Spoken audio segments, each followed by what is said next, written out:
The Pentagon has developed a laser that can identify you from hundreds of meters away based on your heartbeat.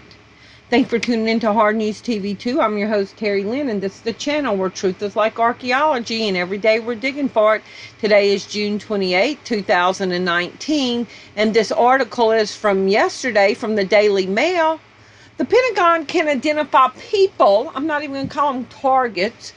The Pentagon can identify people from afar using a laser to measure heartbeats.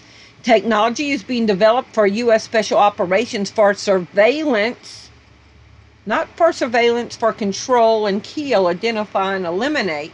Infrared lasers are able to penetrate clothing and skin to monitor blood flow. Do you hear me? This is the U.S. government has a laser that can go through your clothes and your skin to look at your blood flow. Heartbeats are completely unique, unlike faces or even thumbprints. Prototypes currently have a range of 219 yards. U.S. Special Forces are taking a more intimate approach to remotely identify targets, people. Sorry, my computer just jumped. This is unreal. U.S. forces are taking a more intimate approach to remotely identifying targets using lasers to sense their heartbeat. According to MIT Technology Review, the Pentagon has developed a prototype of the technology, codenamed Jetson, that uses infrared lasers to read a person's cardiac signature. Though far less obvious than fingerprints or faces, people's heartbeats have a distinct profile, making them among the most useful biometrics for uniquely identifying a person. I got a lot to say about this. I want my computer to catch up with me.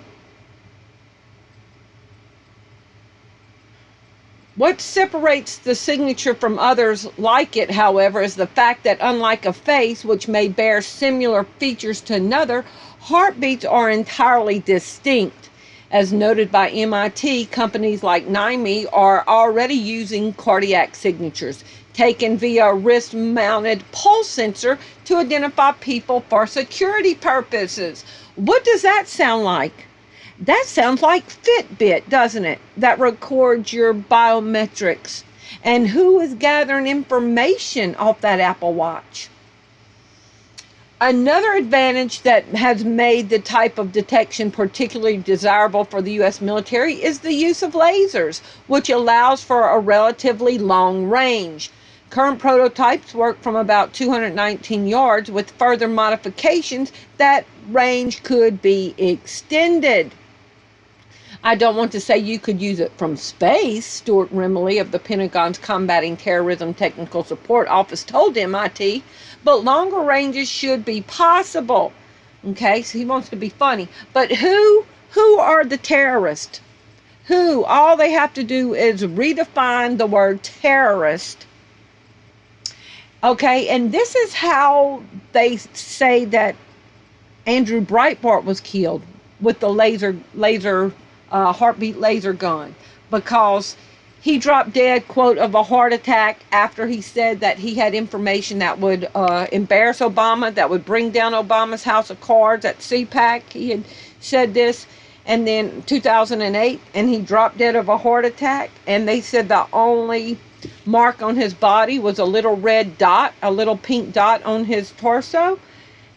And he dropped dead of a heart attack. Well, the day that his autopsy was supposed to come out, the coroner, Cormier was his last name, he came up dead of arsenic poisoning. But my whole point being, in 2008, they suspect Andrew Breitbart was killed with the laser. But people thought we were crazy for talking about it, but now they feel comfortable enough to put it out in the mainstream. Heartbeat patterns, which are gleaned by detecting the changes in infrared light caused by a person's blood flow, are not only highly accurate about 95 to 98% of the time, but also versatile. Unlike facial recognition, which may require a clear view of someone's face, or be obfuscated by facial hair or other conditions, laser detected heartbeats can be captured through normal clothing and at a normal of angles. The method does require an invisible laser to be pointed at a subject for about 30 seconds to get a significant read, meaning the technology can only be viably used on someone who is standing still.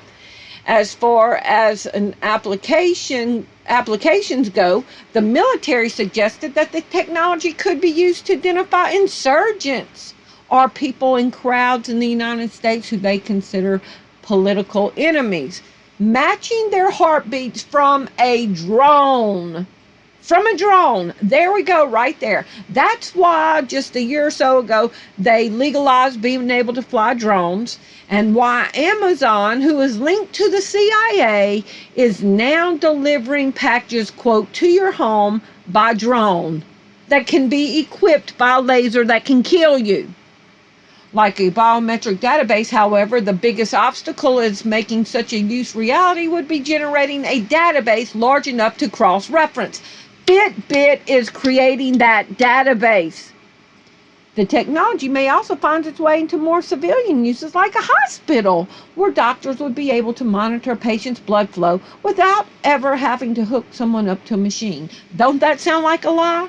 What's it going to do, point a laser at you standing over the bed like a gun? Like that wouldn't be intimidating? But they're trying to make it seem less nefarious by use from the military to say possibly be used in a hospital.